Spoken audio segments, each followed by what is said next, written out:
დილომშვიდობისა. საქართველოს პირველი არხია თქვენ უყურებთ გადაცემას პირადი ექიმი მარი მალაზონია ჟესტორ ენაზე თარგმანი. ჩვენ რასაკვირველია არ ვუღალატებთ ტრადიციას და დღესაც ისე დავიწყებ გადაცემას როგორც ყოველდილით ვიწყებ და მრავალი წლის მანძილზე, როდესაც თქვენს ოჯახებში სტუმრად მოვდივარ, 27 წელზე მეტია ამ არხის ეთერიდან გესალმებით და 15 წელზე მეტია ყოველდღიურად პირდაპირ ეთერში ხვდებით ერთმანეთს. მე ყოველთვის ხას უსვამ იმას, თუ რატომ საუბრობთ ჩვენ ადამიანზე. დიახ, ჩვენ საუბრობთ ადამიანზე, ადამიანის სიცოცხლეზე, ადამიანთან დაკავშირებულ პრაქტიკულად ყველა მოვლენაზე და საუბრობთ იმიტომ, რომ სწორედ ადამიანი გახლავთ ყველაზე დიდი ფასეულობა ნებისმიერ საზოგადოებაში. სწორედ ადამიანის სიცოცხლე გახლავთ ყველაზე მეტად გასაფრთხილებელი ღირებულება ნებისმიერ საზოგადოებაში და თუ ჩვენ ჯანმრთელობაზე ვსაუბრობთ, ჩვენ ძალიან კარგად გვესმის, რომ ადამიანის ფიზიკური არსებობა მხოლოდ არ წარმოადგენს მისი ჯანმრთელობის წინაპირობას, რომ ადამიანის ჯანმრთელობა არის მისი სრული ფიზიკური, მენტალური და სოციალური კეთილდღეობა.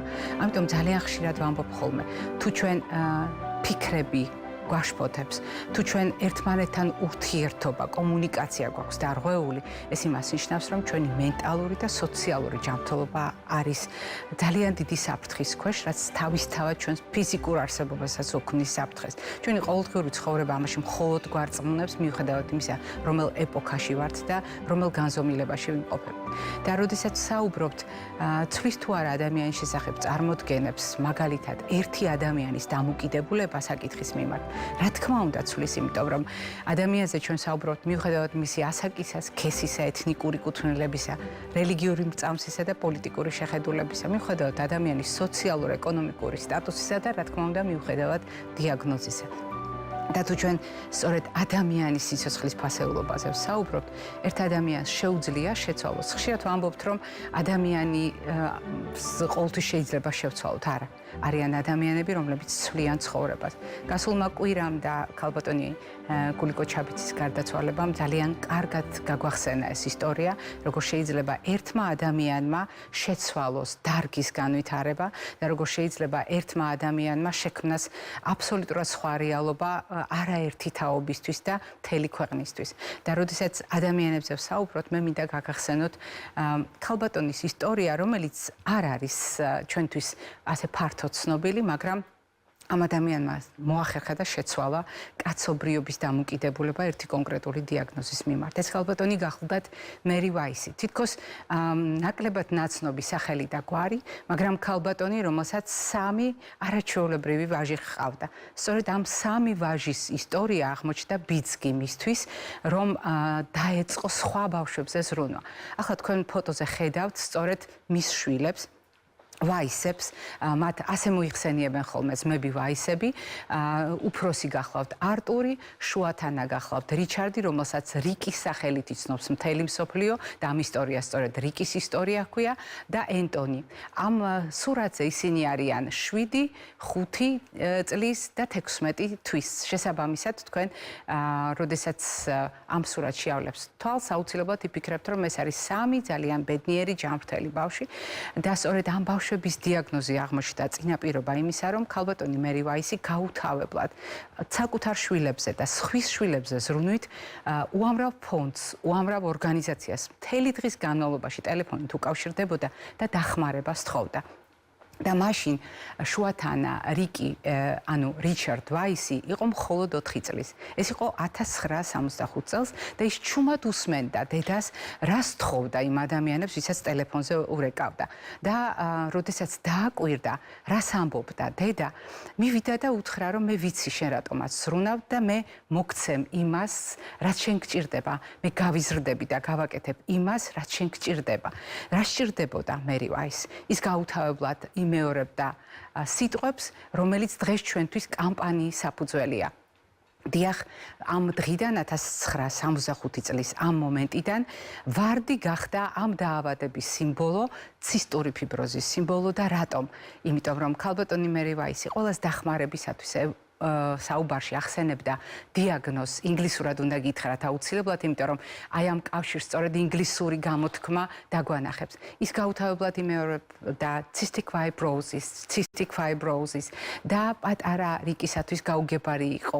რას ამბობდა დედა და მან გაიგონა 65 roses. თქვენ დარწმუნდებით რომ ერთნაირად ჟღერს, მაგრამ ერთ შემთხვევაში ეს არის დიაგნოზი ცისტური ფიბროზი, მეორე შემთხვევაში ეს არის 65 ვარდი. აი ასე გაიგივდა ცისტური ფიბროზი და 65 ვარდი. Cystic fibrosis, 65 roses. ეს კამპანია ჩვენს გადაცემაში თითქმის 10 წელია რაც გრძელდება და ჩვენ ყოველთვის ვარდობისთვის ვსაუბრობთ ხოლმე ვარდებზე იმისათვის რომ ცისტური ფიბროზი გაგახსენოთ და გაიზარდოს ცნობადობა ჩვენ საზოგადოებაში და გვახსოვდეს რომ ჩვენ საზოგადოებაში არიან ადამიანები რომელთაც ეს დიაგნოზი აქვთ. გვანცამეფარიშვილმა დღევანდელ თარიღთან დაკავშირებით საგანგებოდ მოამზადა რგოლი ჩვენი გადაცემის ორიგინალური პროდუქტი რომელიც ძალიან დიდი სიამაყით მინდა წარმოგიდგინოთ.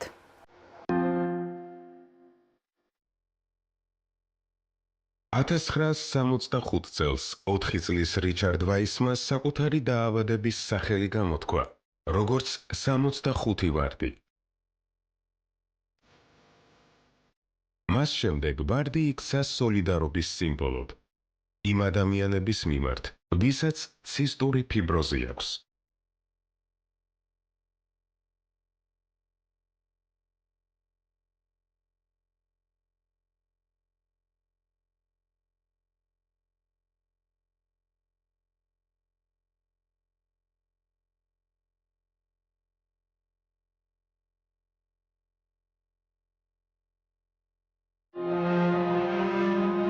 სამოცდახუთი ვარდი ბავშვების მხარდასაჭერად. პირადი ექიმი მარი მალაზონია ცისტური ფიბროზის ცნობადობისთვის.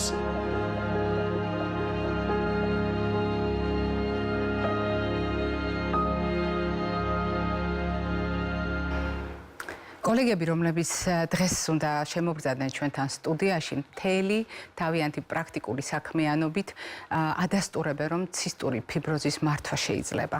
მათ ძალიან ბევრი გამოცდილება დაუგროვდათ, უამრავი პაციენტი ყავთ ამ დიაგნოზით მართული და რაც მთავარია, მათი ყოველდღიური საქმიანობა უკავშირდება ბავშვების ჯანმრთელობას. და განსაკუთრებით საამაყოა, რომ სწორედ მათი ჩართულობა არა მარტო საქართველოს მასშტაბით სხვადასხვა პრობლემის მართვაში, არამედ საერთაშორისო მასშტაბით აღმოჩნდა ძალიან საგულისხმო და დასაფასებელი. უფრო მეტიც ისინი დაჯილდოვდნენ ევროპის პედიატრ გასტროენტეროლოგთა, ჰეპატოლოგთა და ნუტრიციოლოგთა საზოგადოების მიერ იმ აქტიური საქმიანობისთვის, რომელიც მათ გაწიეს ბავშვებში ფუნქციური მუცლის ტკივილის წარმოსაჩენად. თქვენ ახლა ხედავთ კადრებს, სადაც სხვათა შორის ჩვენი სტუდიაც არის ასახული და ჩვენი გადაცემიდან გამოსახულებაც, რომელიც სწორედ აი ასეთი ძალიან მნიშვნელოვანი საერთაშორისო ორგანიზაციის დაჯილდოების ცერემონიას უკავშირდებოდა, სადაც ევროპის სხვადასხვა ქვეყნიდან უამრავი კოლეგა იყო თავმოყრილი და სწორედ მათ შორის გამარჯვებულები აღმოჩნდნენ ჩვენი კოლეგები, რომლებიც ახლა შემოგვერდებიან სტუდიაში, მათ ძალიან კარგად იცნობ. ჩვენი გადაცემის ძალიან დიდი ხნის მეგობარი, თითქმის 15 წლის მანძილზე ყოველწლიურად ჩვენთან სტუმრად მობრძანდება ხოლმე. ქალბატონი ციცვი ფარულავა, რომელიც გახლავთ ბავშვთა გასტროენტეროლოგი და პროფესორი და შემდეგ უკვე შემოგვერდა ასევე ჩვენი მეგობარი და გადაცემის გულშემატკივარი, ბავშვთა გასტროენტეროლოგი ქალბატონი მარიამ ვოლღუნიშვილი. მობრძანდით კოლეგებო, დილამშვიდობისა. დავზანდით.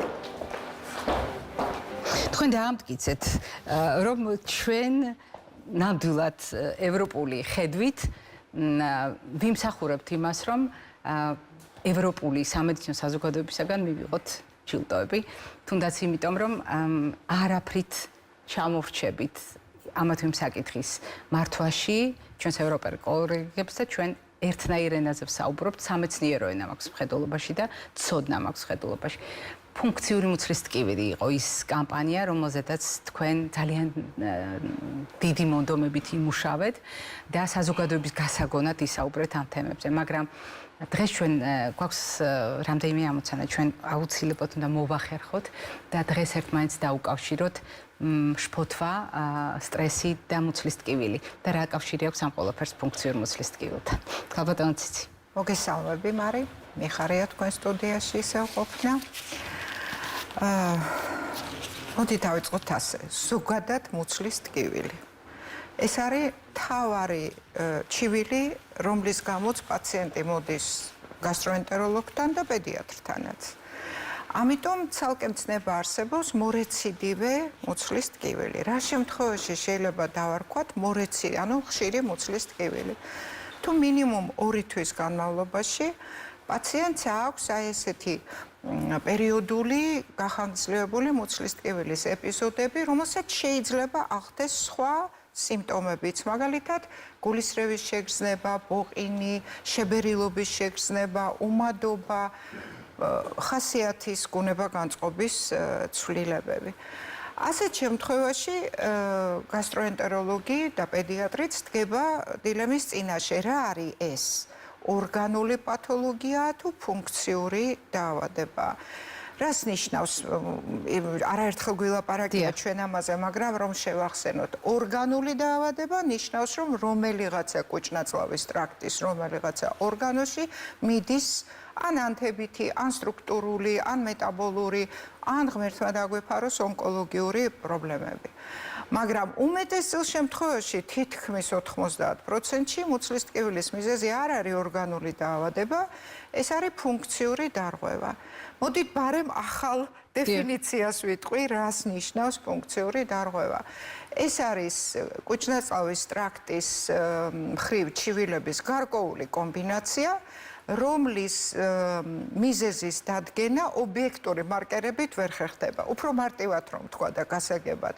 ანუ სამედიცინო ევალუაციის შემდეგ, ჩატარებული კვლევების შემდეგ, არსად არანაირი ცვლილება არ არის ნანახი. მაგრამ პრობლემა არსებობს. და ბავშვი წუხს. პირველ რიგში მშობელი წუხს. იმიტომ რომ მას გონია რომ რაღაც ძალიან სერიოზულ პრობლემასთან აქვს, აქვე მიშულს რაღაც საშინელება ჭირს. ამიტომ პირდაპირ ასეთი ტექსტი აქვს. ყველანაირი კვლევა ჩამიტარეთ, რომ მივხვდე რაშია საქმე. მიმართავს უამრავ ექიმს, ხან პედიატრს, ხან გასტროენტეროლოგს, ხან გადაუდებელში მოხვდება, ხან ქირურგიაში მოხვდება. და არ აკმაყოფილებს ფრაზა, რომ არაფერია. და ეუბნებიან, რომ არსად არაფერი არ არის, არადა ტკივილი გრძელდება. ბავშვიც მუდმივად შფოთავს, იმიტომ რომ ჯერთი არ მინდა ამდენი ექიმი, არ მინდა ამდენი კვლევა და იმედია ვერაფერს იპოვნიან, მაგრამ რაც თავარია ექიმიც შფოთავს, იმიტომ რომ მას სულ ღრნის ეჭვი არ გამომეპაროს რამე.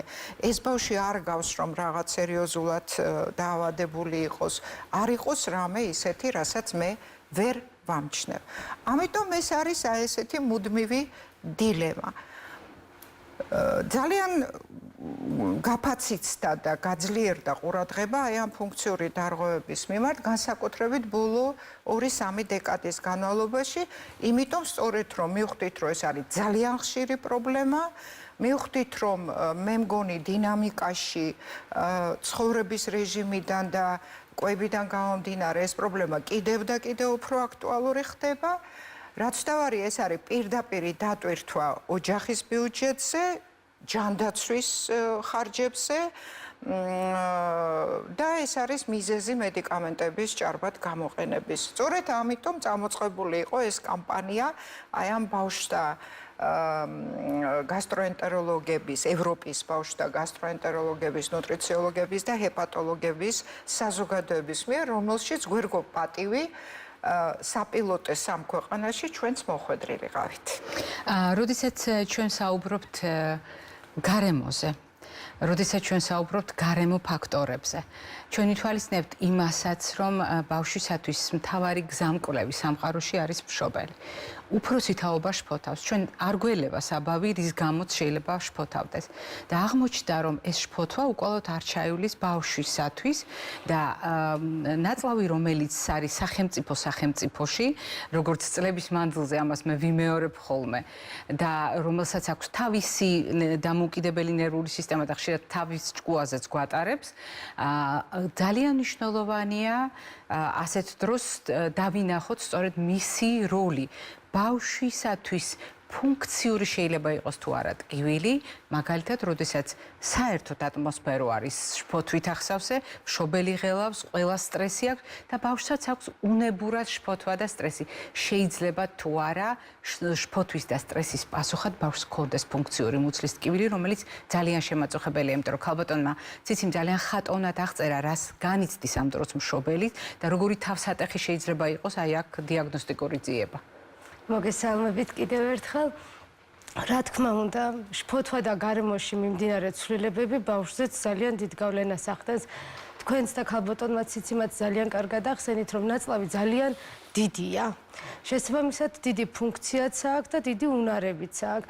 და ცენტრალური ნერვული სისტემა და ნაწლავის კონკრეტული ნაწლავის ნერვული სისტემა ერთმანეთთან ძალიან დიდ კომუნიკაციაშია ჩვენ და უნებურად. ჩვენთვის ამას სასიკეთო დატვირთვაც აქვს, მაგრამ ხანდახან უარყოფითი დატვირთვაც. გააჩნია რა კუთხით წარიმართება ეს კომუნიკაცია. ამას ჩუმსაუბარსაც კი ეძახიან ტვინსა და ნაწლავს შორის ჩუმსაუბარს. ღერძიც კი აქვს საკუთარი. ღერძიც კი აქვს და არსებობს უკვე აღმოჩენილი უჯრედები, რომლებიც ახდენენ ზუსტადაც ამ საუბარს.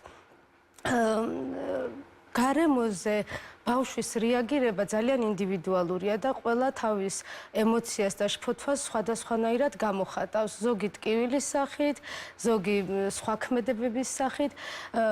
რა თქმა უნდა, მშობელს უნდა ჰქონდეს უნარი განარჩიოს, რამდენად ბავშვი ამ შფოთვაში ჩართულია და რამდენად იმ ტიპის ბავშვია, რომელზედაც გავლენას გარემო ძალიან მარტივად მოახდენს თუ არ მოახდენს.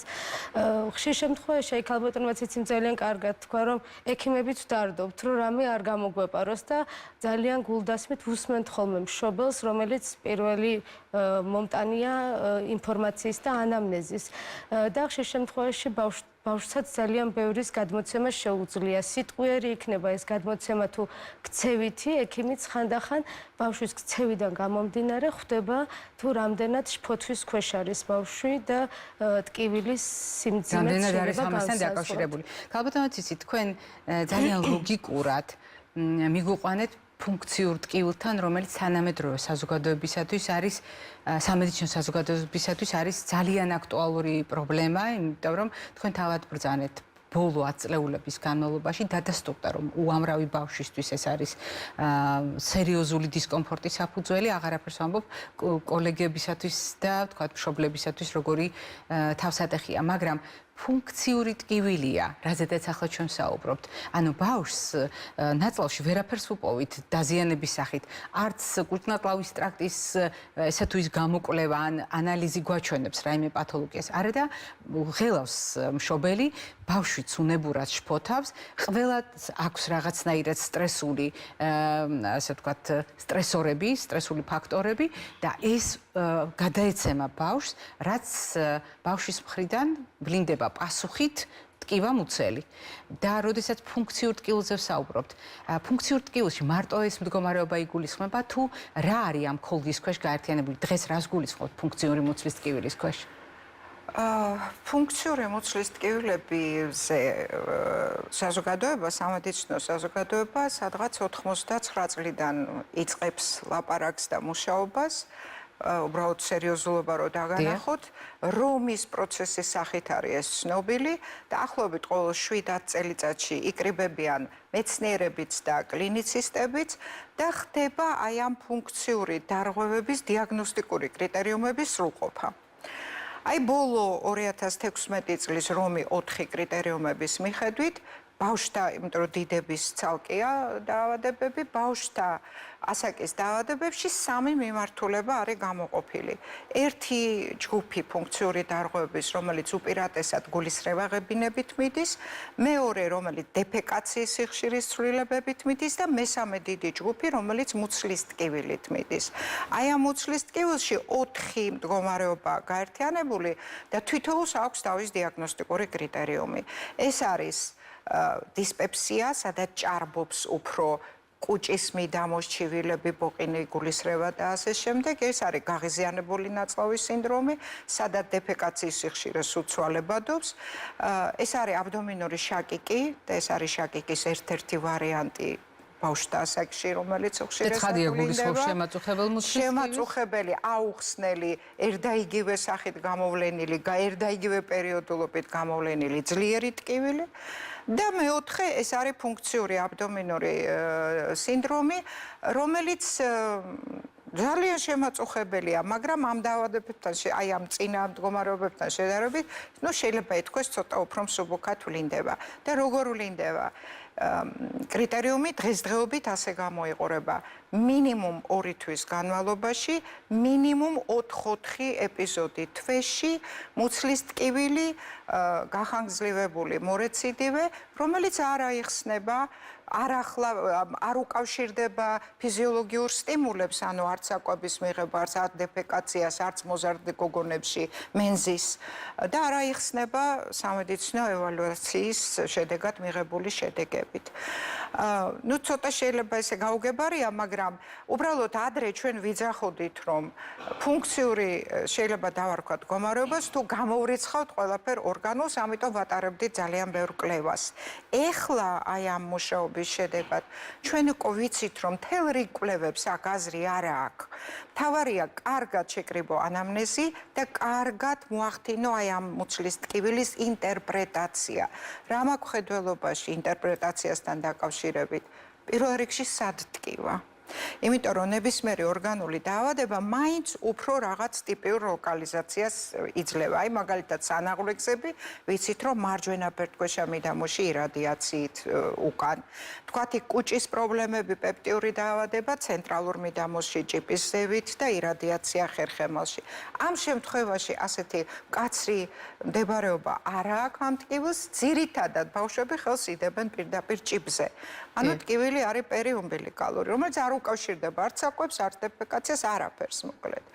მეორე მახასიათებელი არის, რომ არასდროს irradiatsiას არ მომცემს. გადაცემითი არ არის. გადაცემი არსად არ გადაეცემ, აი აქ ტკივა.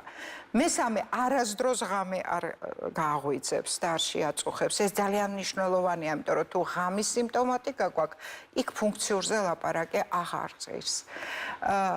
პლუს, სხვა მახასიათებლებიც, რა აძლიერებს, რა ასუსტებს, აქ ვერ გამოყოფ ასეც ვერაფერს თქვათ, რაღაც საკვები აძლიერებს, რაღაც ქცევა არ არის ეგეთი რამე, თუმცა სტრესი ყოველთვის აძლიერებს. და აი სტრესთან დაკავშირებით, მარიამ აბსოლუტურად სწორად თქვა, ბავშვსაც ეთყობა ის თუ არის რაღაცა შფოთვის მდგომარეობაში, ეს ძალიან შესამჩნევია. გასინჯვის დროსაც ეყოფა და ეთყობა დამეთანხმება მარიამი მუცლის პალპაციას რო აკეთებ, სხვანაირი რეაქცია აქვს, არ შეესაბამება რეალობას მისი რეაქცია. და ასეთ დროს რომც კითხო ოჯახს, მშობლებს, რა ხდება თქვენ ოჯახში, პირდაპირ პასუხს ვერც მიიღებ. მაგრამ თუ რაღაცა ბავშვისგან მით უმეტეს ვერ მიიღებ მშობლების თანდასწრებით, მაგრამ აი ცოტა რაღაცა ინფორმაციას რო გამოვტყუებთ ხოლმე, გასაგებია რომ ამ ბავშვთან რაღაცა ისე არ ხდება. ან თქვათ აბულინგებენ ოჯახში, ან სკოლაში აქვს რაღაც პრობლემა, ან უბრალოდ ძალიან გრძნობიარად ემოციურია და დადებითი სტრესიც მოქმედებს მასზე და უარყოფითი სტრესიც მოქმედებს. ახლა ყველას დაგმართნია, ბევრს ყოველ შემთხვევაში ექსკურსიაზე წასვლის წინ დილას რაღაცა გასტროენტეროლოგიური პრობლემა. ეს არის სწორედ ფუნქციური დარღვევა, ამ შემთხვევაში მუცლის ტკივილი. გამოცდის წინაც რომ არის გამოცდის წინ პეპლები რო დაფრინავენ მუცელში, ესეც ფუნქცია. საჯარო გამოსვლის წინ ნებისმიერი და ასე შემდეგ. გაკვეთილს რო აბარებს, მაგალითად მასწავლებელს პატარა, შეიძლება ესეც იყოს, მაგრამ არის ძალიან მნიშვნელოვანი ფაქტორი, რომელზედაც ქალბატონ ციცის ქონდა მინიშნება და მე მინდა რომ სწორედ ეს ფრაზა გავაგრძელოთ.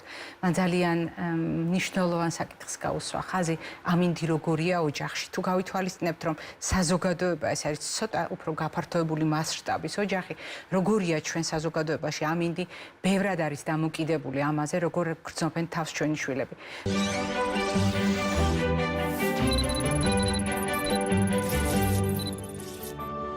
მაყურებელი მიგვხვდა ჩვენ ქონა ტექნიკური პაუზა და რასაკვირველია ვაგრძელებთ საუბარს და ვუბრუნდები იმ კითხვას მე არ ვიცი რა მომენტიდან შეფერხდა ასე ვთქვათ თქვენთვის ინფორმაციის მიღება, მაგრამ მე დაუბრუნდები კითხვას, რომელთაც მიმართე ქალბატონ მარიამს. და ეს იყო ლოგიკური გაგრძელება იმ ფრაზებისა, რაც ქალბატონმა ციციფარულავამ ბრძანა. როდესაც ჩვენ საუბრობთ ბავშვების პასუხზე და ბავშვის ორგანიზმის პასუხზე იმ პროცესებთან დაკავშირებით რაც ხდება ოჯახში და ძალიან კარგად აღწერა ქალბატონმა ციციმ როგორ შეიძლება ბავშვის მონათხრობით თანდათანობით გავარკვიოთ მართლაც რასთან გვაქვს საქმე და რატომ შეიძლება ბავშვის მონათხრობმა ახსნას ბავშვის მუცლის ტკივილი, აი ასეთ შემთხვევაში მნიშვნელოვანია იმის გახსენება, რაზედაც საუბრობდით მარიამ.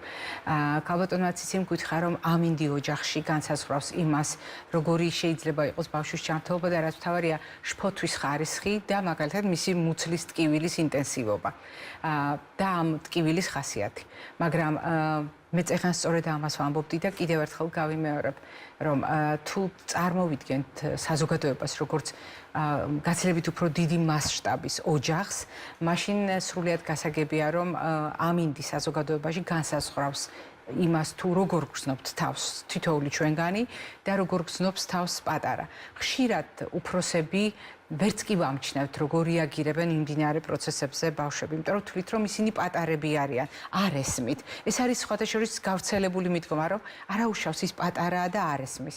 არა და როგორც მტკიცებით მედიცინა გვეუბნება, თუნდაც დიაგნოზების დონეზე ბავშვებს ყველაფერი ესმით ყველა ასაკში, მუცლადყოფნის პერიოდიდან დაწყებული.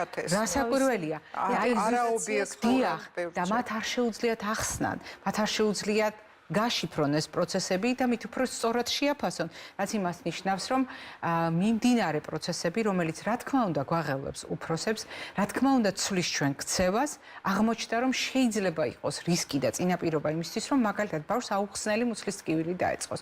მაშინ როგორ უნდა მოვიქცეთ? ერთი მხრივ ძალიან კარგად დეტალურად აღწერა ქალბატონმა ციციმ, ობიექტურ მტკიცებულებას ვერ ვხედავთ იქ ვერც ერთი კვლევით, რომ ბავშვს რაღაც დაავადება აქვს. არა და მუცელი ტკივა. მეორე მხრივ ჩვენი შფოთვის ხარისხი არ იკლებს. საზოგადოება შფოთავს სხვადასხვა საბაბით და ეს შფოთვა გადაეცემათ პატარებს და ეს მუცლის ტკივილიც არ ნელდება. როგორ უნდა მოვიქცეთ, როგორ მართოს ოჯახის პირობებში მშობელმა, რა გადაწყვეტილებები იქნება ბავშვისთვის სასიკეთო და რა შეიძლება ამ დროს იყოს საზიანო ბავშვისთვის. კი ბატონო, თუ მოვიშველიებთ 2023 წლის მონაცემებს, 4-დან 1 ბავშვს აქვს ზუსტად ფუნქციური მუცლის ტკივილი. წარმოიდგინეთ, ეს რამხელა მასშტაბია ბავშვთა პოპულაციაში. შესაბამისად, ჩვენ რომ თქვათ, რომ ყველა ამ 4-დან 1 ბავშვს უამრავი კვლევა ვუტაროთ და უამრავი მედიკამენტი დაინიშნოს, ქალბატონმა ციციმ დასაწყისში როგორც აღნიშნეს, ძალიან დიდ ხარჯებთან და უაზრო ხარჯებთან იქნება დაკავშირებული. შესაბამისად, ჩვენ მხოლოდ და მხოლოდ ყურადღებას ვაქცევთ ეგრეთ წოდებულ განგაშის ნიშნებს. მუცლის წითელ დროშებს რომ ვეძახით, ხო? დიახ. გულისხმობ მუცლის ტკივილთან ერთად სხვა რა აწუხებს ბავშვს. რა თქმა უნდა, ჩვენ თვალს არ დავხუჭავთ და გავაღრმავებთ კვლევებს, როდესაც მუცლის ტკივილთან ერთად ექნება ბავშვს წონაში ან სიმაღლეში ზრდის შეფერხება. თუ ექნება მუდმივად ღებინება, გულისრევის შეგრძნება, რომელიც აგრეთვე შემდგომში კვების დეფიციტთან და წონის დეფიციტთან მიგვიყვანს. როდესაც განავლოვანი მასები იცვლება როგორც შეკრულობისკენ, ასევე ფაღარათისკენ, ამას ჩვენ უკვე ფუნქციურ მუცლის ტკივილს ვეღარ დავარქმევთ და შემდგომ უფრო კვლევებით და მკურნალობით ბავშვს ვეხმარებით. ხოლო როდესაც არაფერი გარდა მუცლის ტკივილისა, აუხსნელი მუცლის ტკივილისა ბავშვს არ აქვს, უკვე გადავდივართ სხვა ფსიქოლოგიური გზით დახმარებაზე. პირველ რიგში უცხოეთშიც მოწოდებულია მშობლებთან ერთად ხდება ეს დახმარება და არ არის განზოგადებულად მარტო ბავშვის მიმართვიანობა ფსიქოლოგთან. მშობელიც სწავლობს თუ როგორ უნდა იცხოვროს ბავშვის მუცლის ტკივილთან ერთად და როგორ უნდა დაეხმაროს. ეს მარტო ცხოვრება არ არის, ცხოვრებას თან ერთად დახმარება. ეს ხანდახან ძალიან ხანგრძლივია. ეს არ არის, რომ დღეს უთხრა ბავშვს, რომ მუცელი აღარ გეტკინება და ნამდვილად აღარ ეტკინება. არის ესეთი შემთხვევებიც, როდესაც იმდენად დამაჯერებელია ექიმიც თუ ან მშობელიც, რომ ეტყვის, რომ აღარ გეტკინება, შეიძლება დადებითი ფსიქოლოგიური ზეწოლაც პლაცებო ეფექტითაც დავეხმაროთ ბავშვს, მაგრამ რა თქმა უნდა, ბავშვმა თავი არ უნდა იგრძნოს მარტო ამ ტკივილთან. ბავშვი თქვენ წეღან ამბოდით იყურება მშობლის თვალებით. რამდენიც მშობელი შეწუხებული, რამდენადაც მშობელი შეწუხებულია ბავშვის მუცლის ტკივილით, ბავშვი უფრო მეტად შეწუხებულია თუ მეტად არა. გასაკურველია, მშობლის შფოთვა ყოველთვის გადამდებია, ყოველთვის. შესაბამისად, მშობელმა უნდა ისწავლოს მართვა, ყურადღების მიქცევა ბავშვზე არ ნიშნავს დიდი შფოთვით ყურადღების მიქცევა. ან ზემზრუნველობას, რომელიც ასევე შფოთვას მაგრამ ეს ყველაფერი უნდა დავიწყოთ იმათ, რომ შობელს უნდა გავაგებინოთ რა შეა საქმე. ანუ ეს ბიოფსიქოსოციალური მოდელი რითითაც ხსნით ამ ფუნქციურ დარღვევებს. შობელს უნდა შევეცადოთ აუხსნათ. და დავარწმუნოთ, რომ ასე ვიქცევით, არა იმიტომ რომ გამოგვრჩა რაღაცა და ვერ ვიპოვეთ. ვისცერალური ჰიპერგრძნობელობა არ არის ასე ჰაერიდან მოსული. სტრესიც, გენეტიკური განწყობაც, იქ ნაწლავის მოტორიკის ცვლილებაც, იქ კვებაც.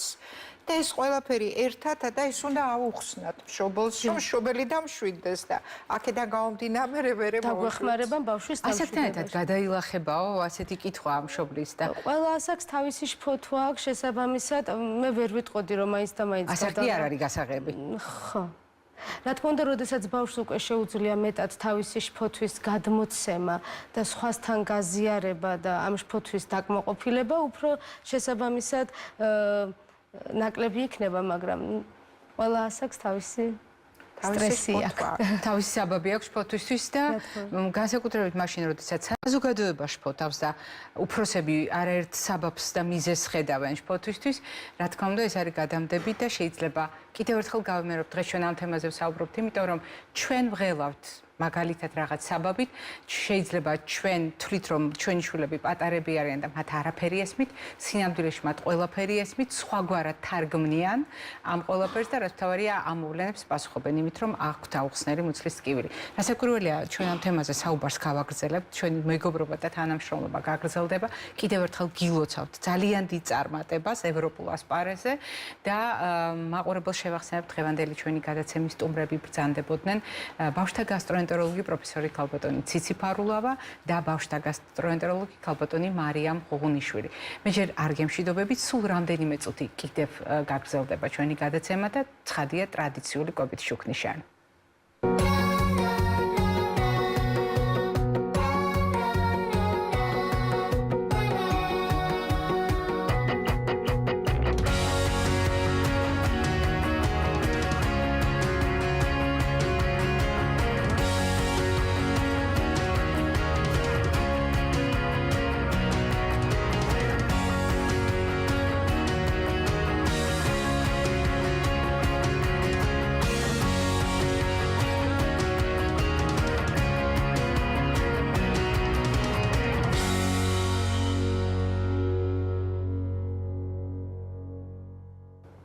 კვებით შუქნიშანი, ანუ ფერებთან ასოცირებული რეკომენდაციები ნებადართვით, სიფრთხილით და იშვიათად აკრძალვით, ძირითადად შეზღუდვით და კიდევ უფრო მეტად მნიშვნელოვანი სათქმელით მომაქცია ყურადღება. აი რას ვაქცევთ დღეს ყურადღებას?